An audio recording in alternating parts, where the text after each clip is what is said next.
Today we take time to recognize the important role of the United States Coast Guard and honor them with the beautiful painting you see behind me. It took many people to make this art project happen, but an art project would not be possible if there's not an artist that was capable and willing to take on such a large project. I'm sure sometimes doubted his original decision to take on the project. I'll make this introduction short, as I think most people here are very familiar with our next speaker. It's my pleasure to introduce, as he would like me to say, as simply as the artist, Mr. Charles Kapsner.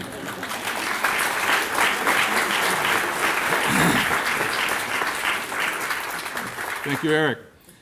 Thank you for being here today to celebrate the installation of the Coast Guard painting and to honor the men and women of the Coast Guard. As we see, 3 of the 5 paintings are now in this building, and it gives us a great sense of what this place is going to look like when all 5 are finally in here.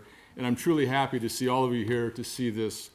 As I look around and see veterans and active duty personnel from all branches, and note especially the proud ranks of the Coast Guard, and thank them for their tremendous contributions to maritime safety, security, and environmental stewardship.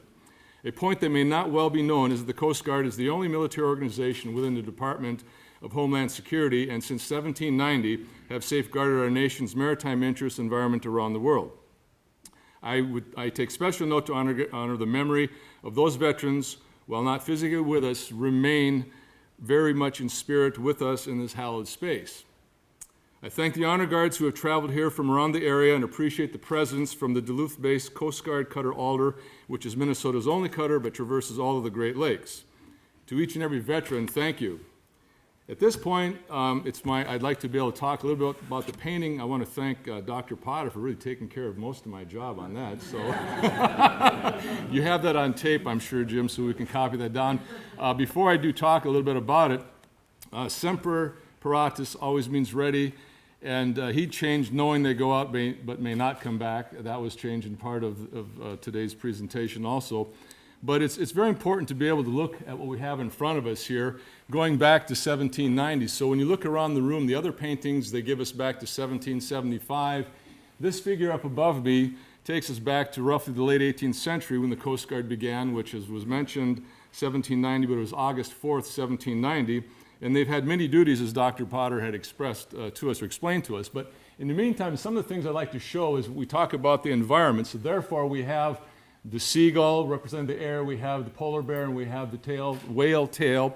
We have the Split Rock Lighthouse, which is something I felt very important to put in because Minnesota is represented in each of these paintings some way or another. So that was important to have that. So as Dr. Potter mentioned, the Revenue Cutter Service, but then we have the the United States Rescue Service, which that scene right there is depicting a scene from October 1896 of a rescue scene that happened off the coast of Cape Hatteras. And at that point, the individuals involved in it was an African-American team, and they thought, well, if we're going to go out and get these people, we need to tie ourselves to something on land and together, so not only do we get them back, we get back. So that's what that depicts, and I'd actually seen the original painting of that back in 6 years ago at the Naval Memorial Foundation Museum. Since 9/11, the Coast Guard has taken on many, many other duties. That's why it was important to have that there.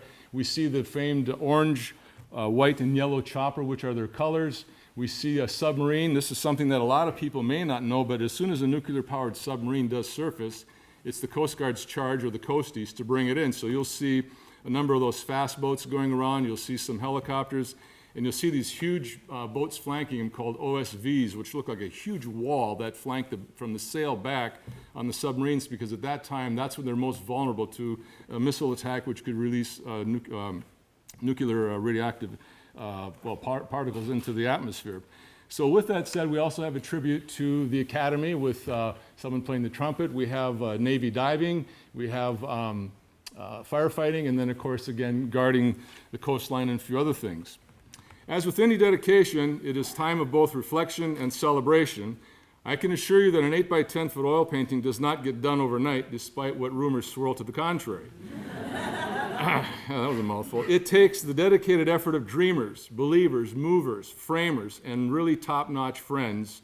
Oh, and a few models help too. The movers, literally, Falls Furniture, Tom and Char Trutman, and Steve Zimmerman, who made sure the delivery van got a really big painting safely transported out of my studio to Duluth and back with a bit of weather-related delays, and finally here to the building. The cemetery staff, Kevin Doucette, Dennis Knowles, Steve Savish, and temporary for that afternoon, Staff Sergeant Timothy Croth, who was here to take pictures but ended up getting stuck up top to help us raise the painting. It's not as easy as banging a nail and hoping for the best. Nope, a skyjack, a really careful team out here makes hoisting a big heavy painting a lot easier. And the heavy part of the painting is not really what I did as far as the weight. The canvas itself probably weighs about 35 to maybe 50 pounds, but when you get that solid cherry wood framer on there, that adds about another 200 pounds on top of it. It was custom made by the molding by Brainerd Hardwood, and thanks to Tony Armagast and Ken Placecki, they cut it, crafted it, and the beautiful finish work, and of course Tony was out here that day helping us getting it installed. To Jim McAllister, has been a faithful videographer following me around and truly capturing the stories of the men and women of the military, and to my web guy, Chris Welch, who helps out my friend, my friend and wife, Catherine, as I keep walking through everything. I knew I'd say something wrong here, whatever. I blew it, whatever. Thank you. Okay, and now to the part, the project does require a few great models, and here today you can meet and converse with them and find out the behind-scenes work of the glamour of modeling and find out if any of them signed any contracts. I'd like to know that. Hiding in the back is Chad Bourne-Whiting, who is the figure right up behind me. He also modeled for the poses of the three here and for the gentleman climbing up the rigging on the Eagle. He also is he's two figures in the other two paintings, and so if you look at him, try and figure out where he is in the Army and where he is in the Navy. I want to thank also Staff Sergeant Kevin Hurt right here, who loaned himself from the Minnesota National Guard to be stand-in for a Coast Guard figure. To Lauren Brady right over here, who is playing the trumpet and has been in the Coast Guard now for 9 years. Vanessa Gans, where's Vanessa? Oh, there she is, right over there. Who's the lady wearing all of the diving gear, and to Jack Ring, thank him for the tanks and other things like that. So are there any models from, oh yes, where is Tara? Right behind. She is up in the Navy. Is anyone else here that I can't see in the crowd that's in one of these paintings? Oh, there he is, Bob. Okay, Bob Mueller. Matter of fact, he's up there, World War I, Korean War, modeled for the homeless veteran, and part of the front pose, if I remember correctly. So thank all of you. Oh, Mary, I didn't see it. And then we have Molly Pitcher back there. I didn't see her. She was hiding in the crowd there. Oh, Howard right there. Howard, thank you. Like I said, I can't see through the crowd here. Thank you very much. And of course, Howard is right up there in the Navy. Mark Stump is here too. Oh, Barb. Okay.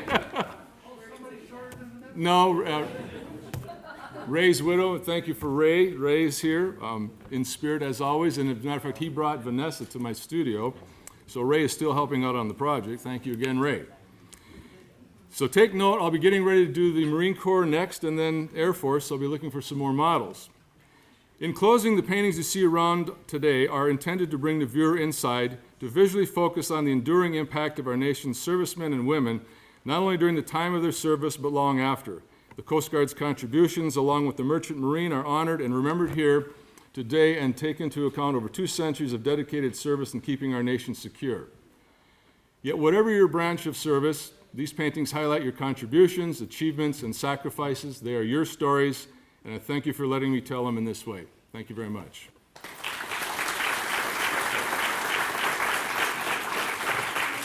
One quick, before I forget, also for those who don't, the tribute to the Merchant Marine is right here with the patch and the Liberty class ship up top. So for those wondering, there they are. Thank you.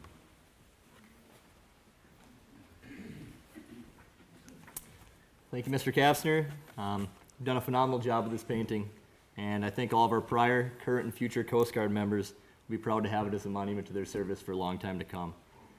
With that, I'd like to thank everyone for being here to honor the United States Coast Guard and celebrate the installation of their painting. Special thank you to our speakers, our special guests, also to the honor guards that have been here. And also, so everybody knows, there is going to be a reception at the Little Falls American Legion at 3 o'clock that everyone's welcome to join. I'm sure Charles is ready to relax for a moment and have a glass of wine. So thank you all for coming. Appreciate everything.